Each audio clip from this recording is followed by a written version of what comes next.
Good morning, it's Debbie with the Pick and Coop Farmstead. Today is Friday, August 1st. Woo! Happy August, everybody. I can't believe it's August already. That's insane.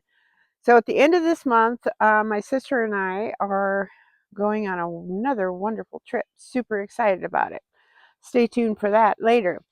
Uh, Yesterday was Thursday, my town day. I had a great day with my son, and then I went and had lunch with the fabulous sister and our uh, bonus sister, I should say.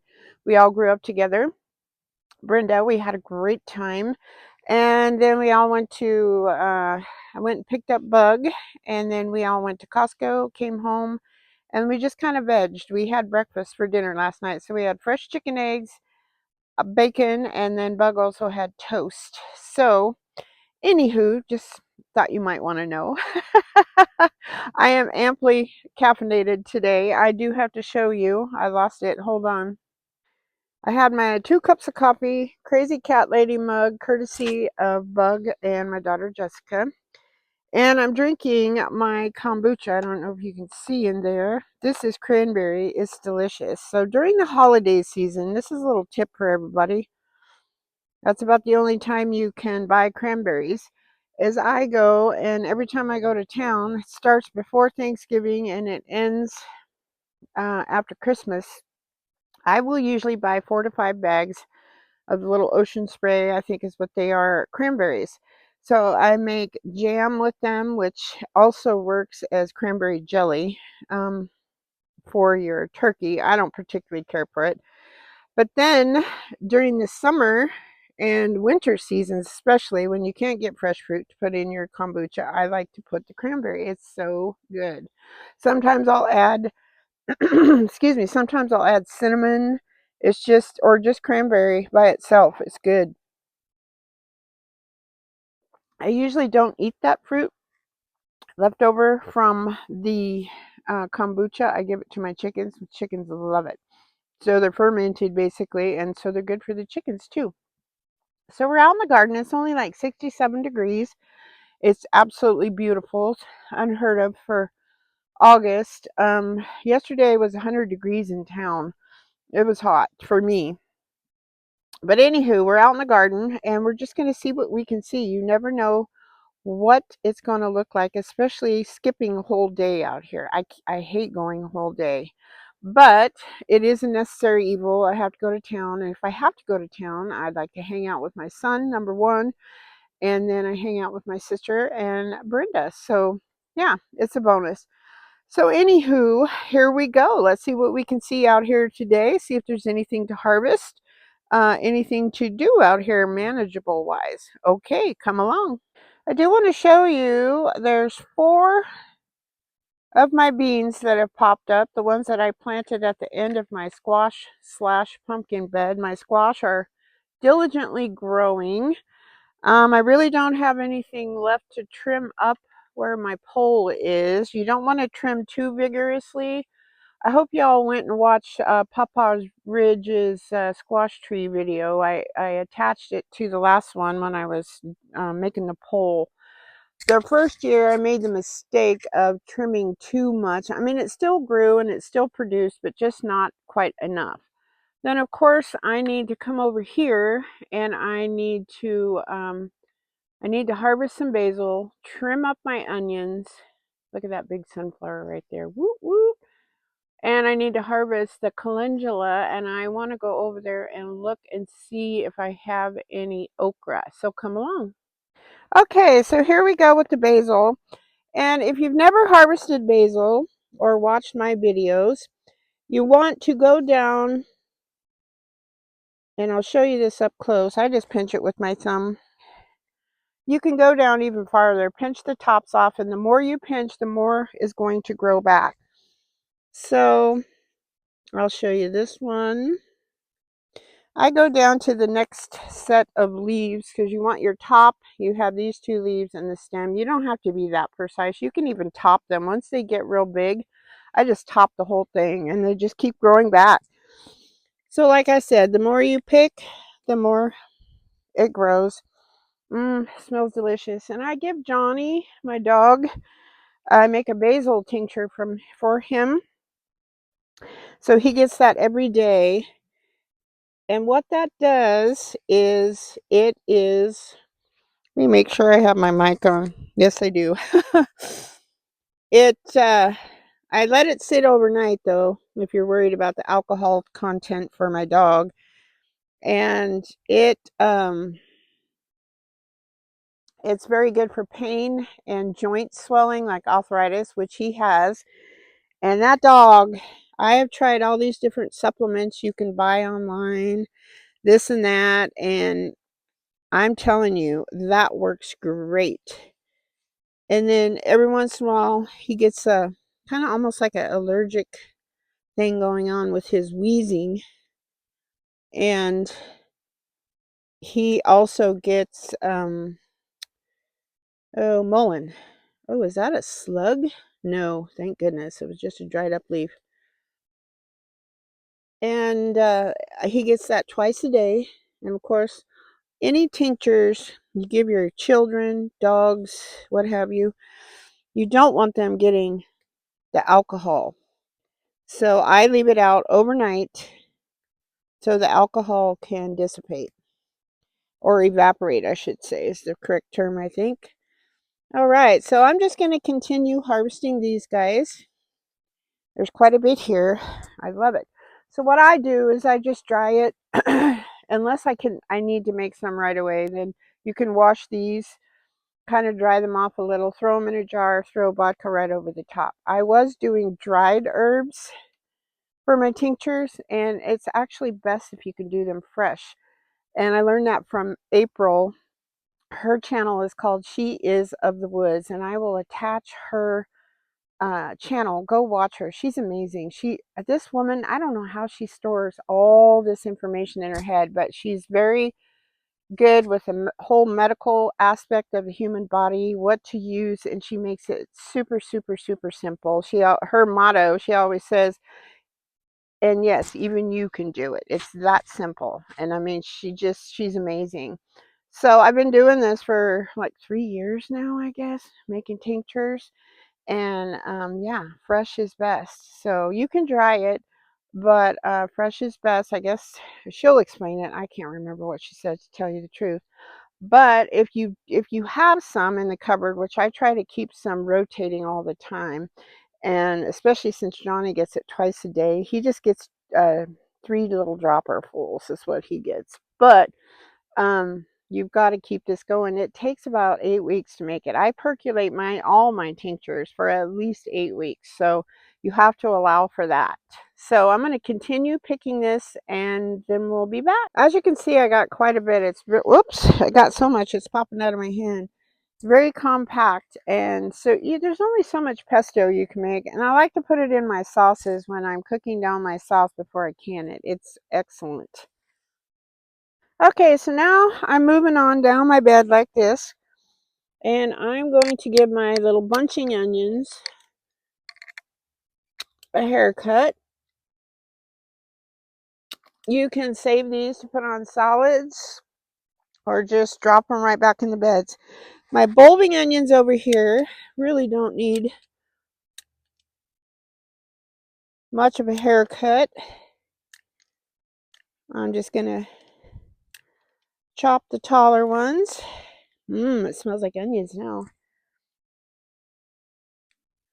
And now we're moving over, and we're going to cut the calendulas. Always cut at the Y. That way it encourages more blooms to grow. And you guys have seen me harvested this a million times.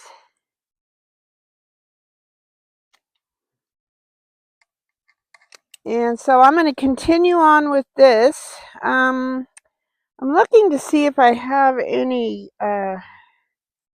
okra to harvest. And I really don't. That one's oh, there's a big one over there. It went too far. So I'm going to show that to you, and that's a prime example, because if you let okra get too big, you want to pick it young. You let it get too big, it gets super, super woody. Nobody wants to eat that. It's like blech. So the best policy is to leave that on your plant let it dry on your plant, then you can pick it. And then I finished letting it dry in the windowsill because it's a pretty thick and woody at that point. And make sure it's totally dry. And then once the pot is dry, you break it open, and there's all these tiny little, if you've never seen an okra, they're about the size of a BB. And then you'll have okra to plant forever and ever. So you should always at least let one of each type.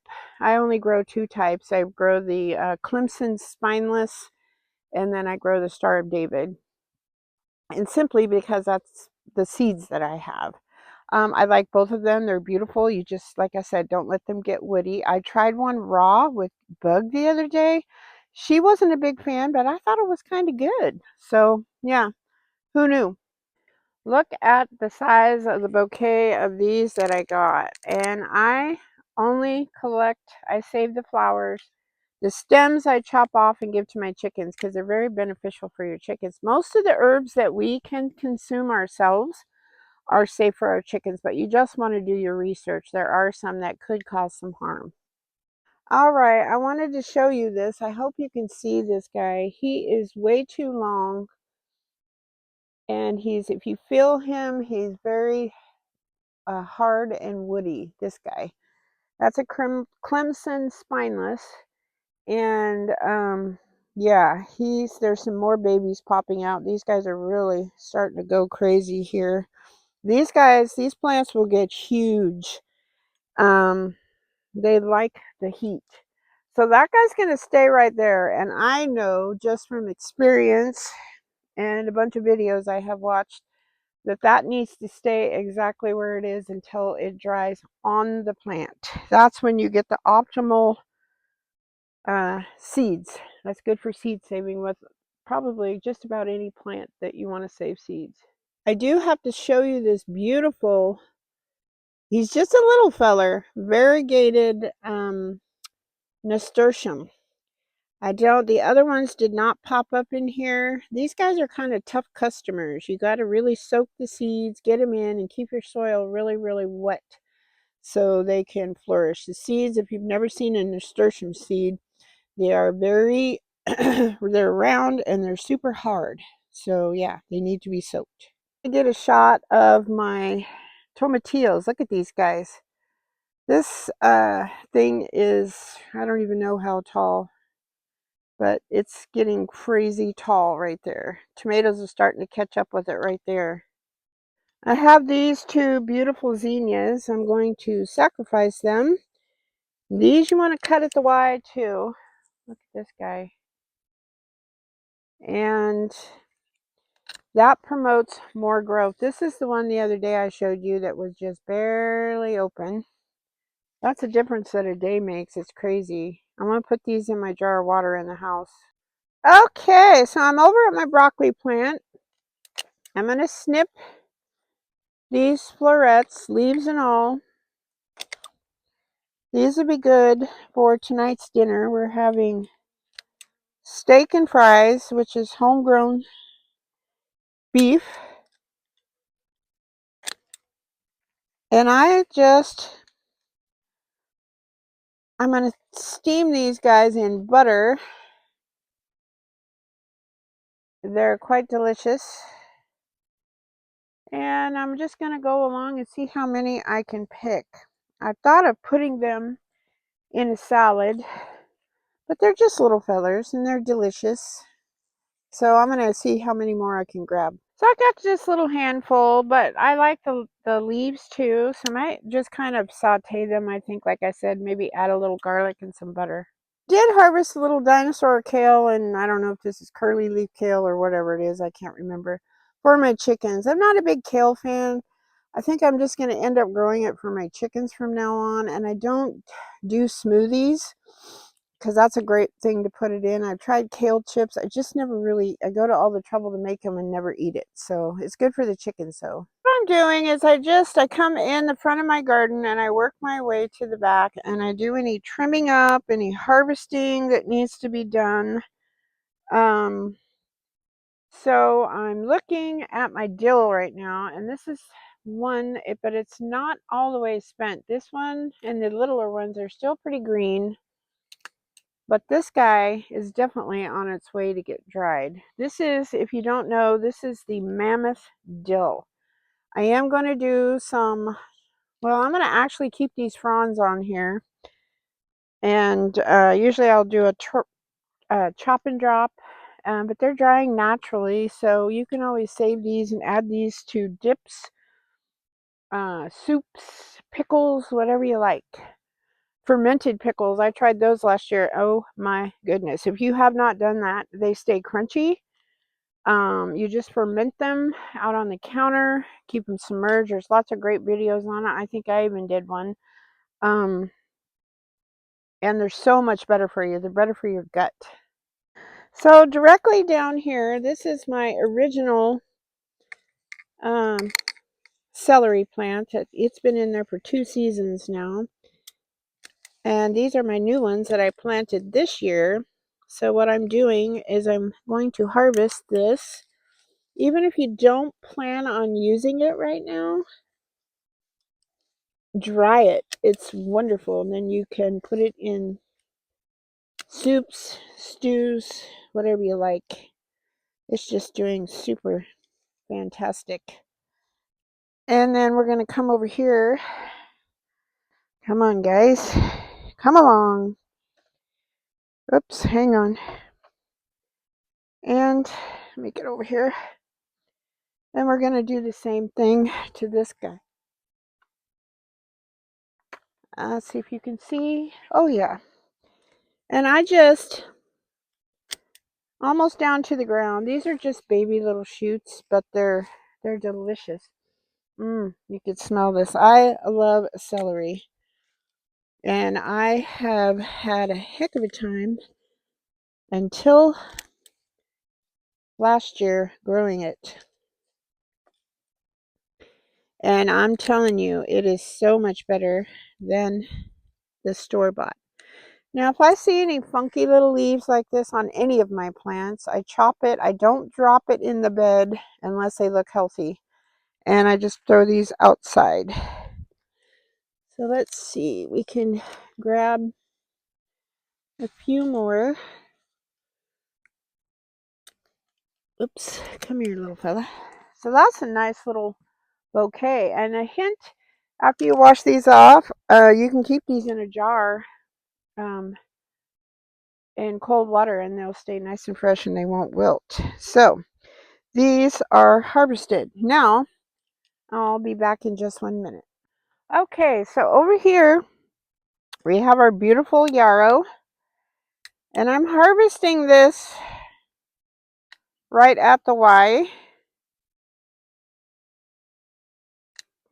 And I want to wait. This one is not quite open all the way, but I try to wait till the flowers are open on these. This is very medicinal. And as always, I always explain that. And it is stops bleeding. That's the only one I can remember. So this would be a really handy thing to have, especially if you live way up here like I do. Cut yourself, put some of that on. I did get one little lemon cucumber. I do have to show you something else that's really exciting. It's a first this year, so hold on, or ever actually. All right, so we have quite a bit of growth on our radishes. And I will like to succession sow these guys. And that way I continuously have radishes. So I would say once every couple of weeks. It depends on how many you plant in each planting. But, excuse me, like that small amount, it just depends on how many radishes you would eat. Now, I've got to show you my red Marconis. Look how big they're getting. I'm so excited for those.